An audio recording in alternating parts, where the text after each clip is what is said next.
Previously on Alonso's way.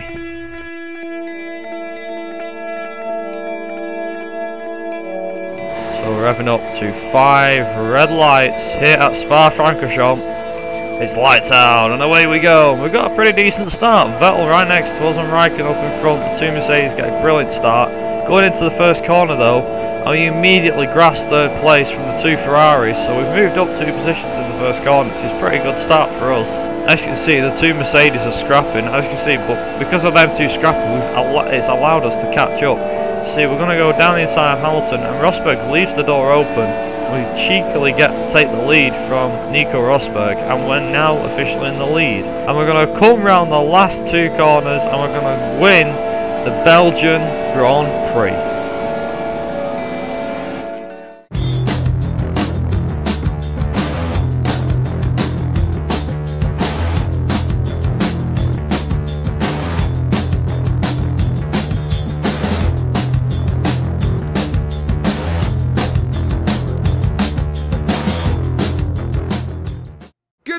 You join us as the final minutes start to tick away before the beginning of practice here in Monza. The teams are working furiously on the cars, making last-minute adjustments before they get out on track.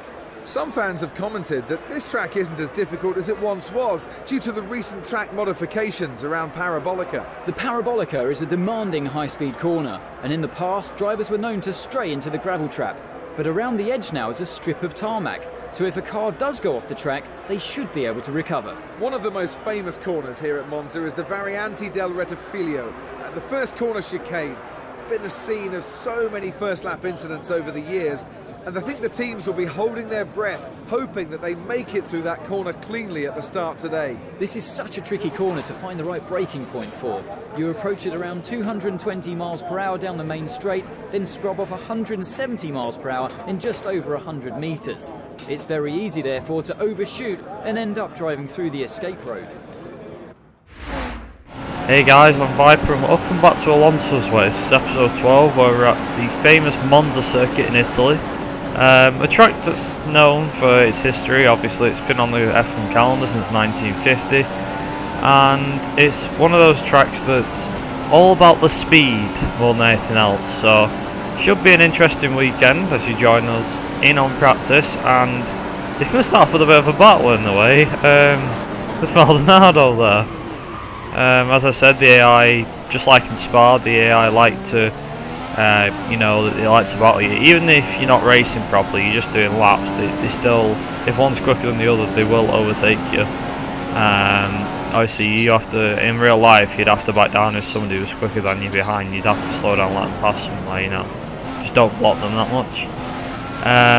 This was pretty much my best lap on the prime tyres. So, I mean, I always do them on primes, and I never try the options until qualifying, which is when we do the options, which is unfortunately a one-shot quali, so there's that kind of thing.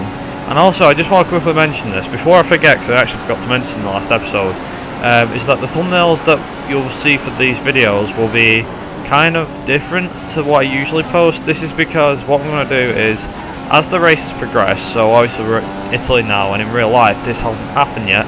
Singapore comes out in a couple of days on my channel, which will be coming out, and the thumbnail again will be different. Now what I mean is the game, just like some people like CalHD do in Arava, their pictures are kind of like took from replay cams and things like that. Mine's kind of the same thing, but then the moment the real Grand Prix is passed, as we do a 125.331, the moment it's passed, we actually get something better. So yeah, we move on to the next lap. I'm actually going to go just only 400ths quicker, but as you can tell, that was our quickest lap. I'm now going over to the qualifying report.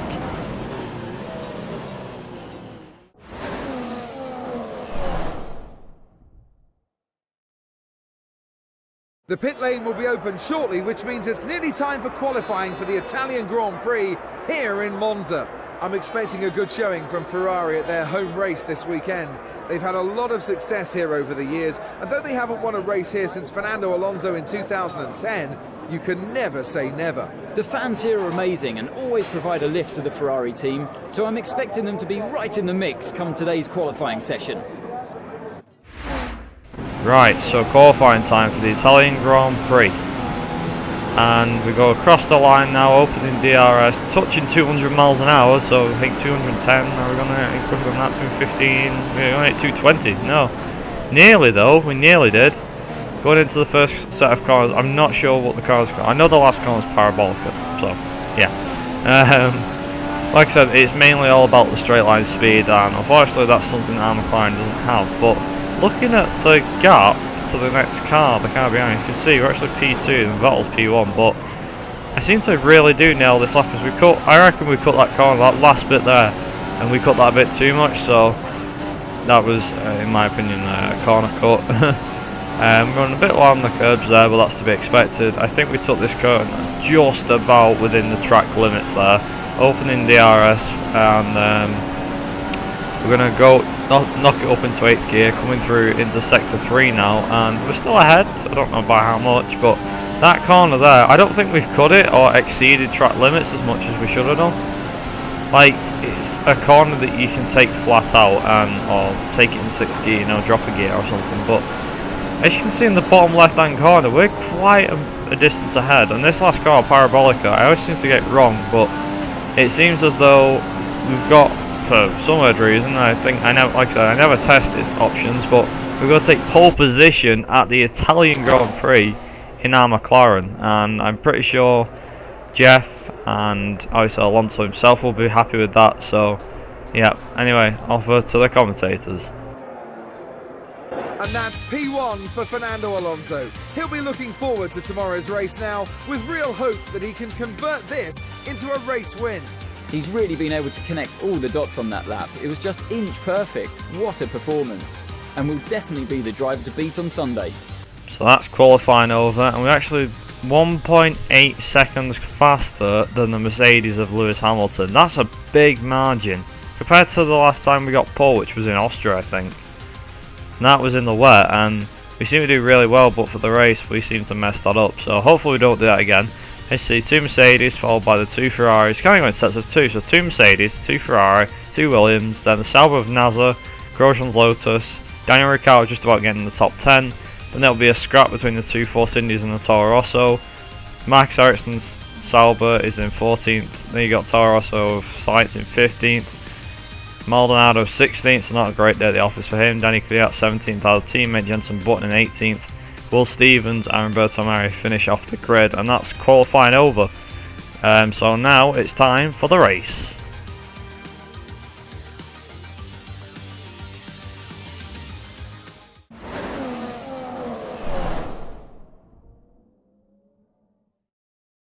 The time has come for the drivers to put all they've learned this weekend into reality. It's time for the Italian Grand Prix. Fernando Alonso might be starting from pole today, but he knows the hard work is only just beginning. In practice, the car was experiencing a lot of rear tyre wear compared to his rivals, so he'll need to use all of his experience and racecraft to even be in contention for the win today. It really was a great performance from him yesterday, and I think he'll be feeling very confident that he can push on and win today's race. Unless he has car trouble or a bit of bad luck, he should be untouchable. Well, it wasn't a good race for Nico Rosberg last time out. It was his worst finish of the season, so he'll be looking to bounce back with a much better showing today. Nico was talking in the press conference earlier in the week about not dwelling on poor performances. He needs to forget about the last race and concentrate on having a good result today.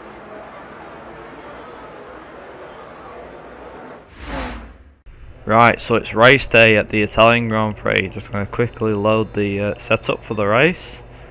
And we're going to have a quick look at the race strategy now. And as you can see, we're going to do the option. We've got to go on with the primes, but for some weird reason, I don't think it's ever happened before, but it won't let me pick the prime stop. So we're going to be starting on the options for today's race. So this will be interesting to see, definitely, for sure. And I'll hand you over to the start of the race. So we're revving up to 5 red lights here at Monza, and it's 5 lights out, and away we go. We got a pretty decent start from pole position, but obviously the 2 Mercedes are easily going to try and get the better of us with that power unit advantage, and immediately Lewis Hamilton dives down the inside for the lead, and we're going to try and hold it round the outside, but as you can see, Hamilton's obviously got the right racing line as he goes round and takes the lead of the race, so drop down to second for the start, which is not great for our girls as concerned. But we've got Rosberg behind though, and as you can see, he's closing up pretty fast. And going to this next set of two, well, this this left-right-hander, we seem to call that corner a bit, but look, we don't get any track limits warning or anything, so there you go.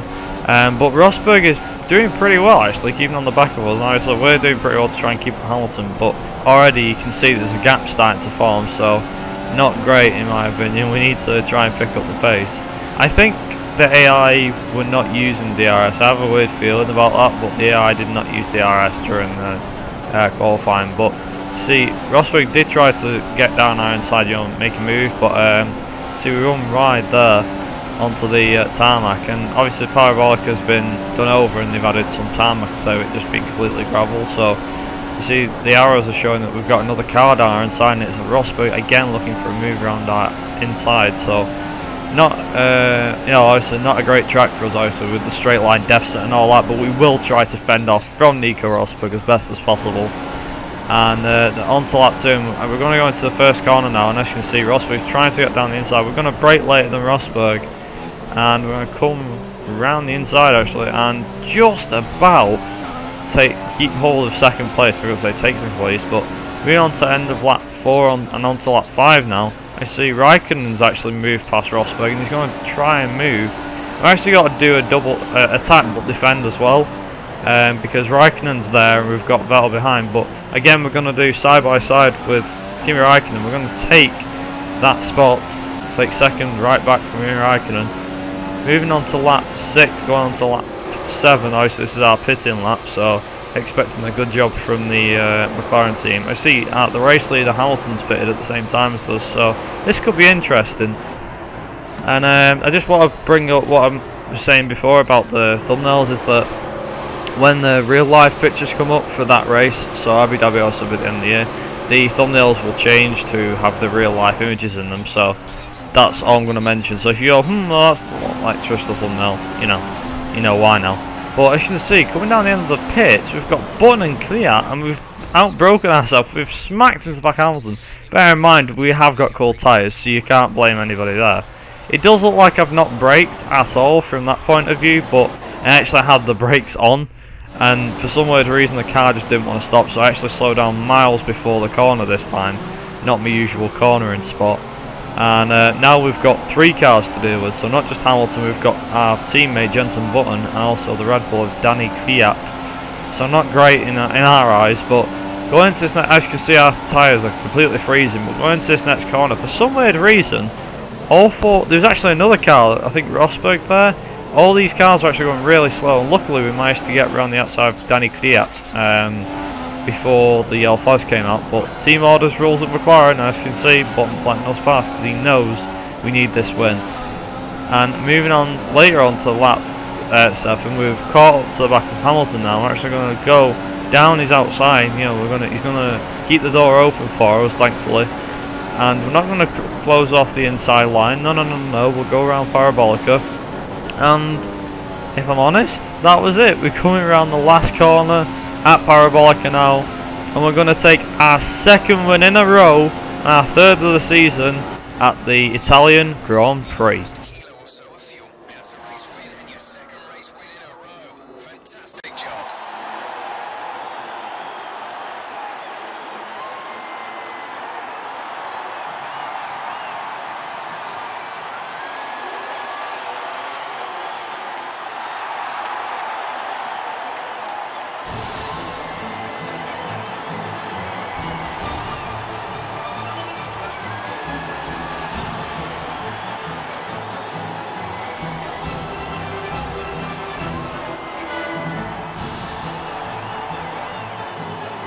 Fernando Alonso's skill has been rewarded today with a fantastic race win to top off what was an excellent weekend.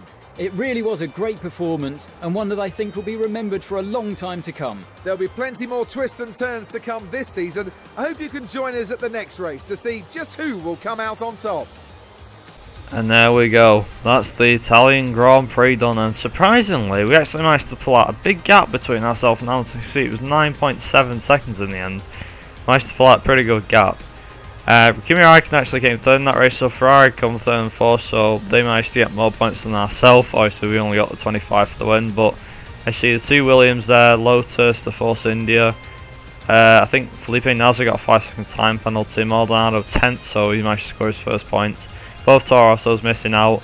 Rosberg came 15th in the end. Our teammate and Ricciardo both retired, which is not great for our team, and obviously both managed finishing dead last, despite finishing 17th and 18th. They were the last of the the last of the runners for the race, but not too bad really, considering what had happened during the start of that race and thinking we couldn't get it back. We actually did, so not too bad. In terms of incidents, there was quite a few. See, we got 2 for exceeding track limits. Like I said, this game likes to troll you when it wants to. Like, we didn't actually exceed track limits. We literally didn't run over curbs and stuff, but for some reason it tagged it as exceeding track limits. Nasr had a collision with Grosjean. He actually gained a place by corner cutting and gained a 5-second time penalty. And we've got later on, skipping all hours, we've got Vettel and Rosberg colliding with each other. The two teammates of Force India collided with each other. Hamilton collided with ourselves on lap 9. I don't know when that happened, but apparently he got a warning for that. Obviously, we got 2 for exceeding track limits. We got 3 for corner cutting. But then again, this game is pretty serious and very tight on its corner cutting.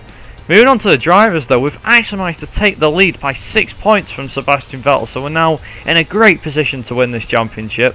Rosberg still 3rd, Raikkonen 4th, Hamilton 5th, Bottas 6th. Massa moved ahead of Ricciardo, so I think 10 points separate them two now. Grosjean's currently sat in 9th, Verstappen 10th, Hulkenberg 11th. Nasr's moved up to 12th after scoring them points. Both and our teammates dropped down to 13th, Kvyat 14th, Sainz 15th. Maldonado moved up out of the 0 points area up into 16th. That's Perez 17th, Marcus Ericsson 18th, obviously 2 Manners 19th and 20th. But I reckon Perez will most likely get points before Ericsson, but I could be proved wrong. So, who do you reckon will get points first? Will it be Perez or will it be Ericsson? Make sure you leave your comment and your choice down in the comments below. But as for the constructors side, obviously we've seen what the driver's side's like, but as for constructors, again, nobody's moved, so Ferrari's still leading at the top. Mercedes have dropped back a bit. I think they were 39 points behind last time out. Now they're 45 points behind, so they've dropped back. We've managed to close the gap thanks to that, but obviously Ferrari scored 2 more points, so they've extended the lead. Williams are 30 points behind, I think 32 points more specific. But then we've got Red Bull, Lotus, Toro Rosso, Force India, Sauber, and obviously Man and Russia still not scoring any points, down in 10th, so not great if I'm honest. As for, I think for constructors, I think we're safe to say that 3rd or 4th is definitely looking likely at the end of the season, but for drivers that's still undecided as of yet, as it keeps changing and the tables keep changing and everything. But that was it for round 12. Next round is at Singapore, so that'll be a real test of the car's machinery and the downforce of the car. So hopefully I'm expecting a good result there, and I'm expecting most of you guys to see most of you guys there. Hopefully, let me know what you thought of the episode down in the comments and also the result. Maybe if you thought that incident was noteworthy of a report or anything, make sure you leave your comment about the incident down in the comments below. Be interesting to see what you think. And until next time, I've been Vibe Racing. You guys have been awesome. Thank you for watching, and I'll see you guys in Singapore for round 13 and episode 13 of Alonso's Way. Ta-ra!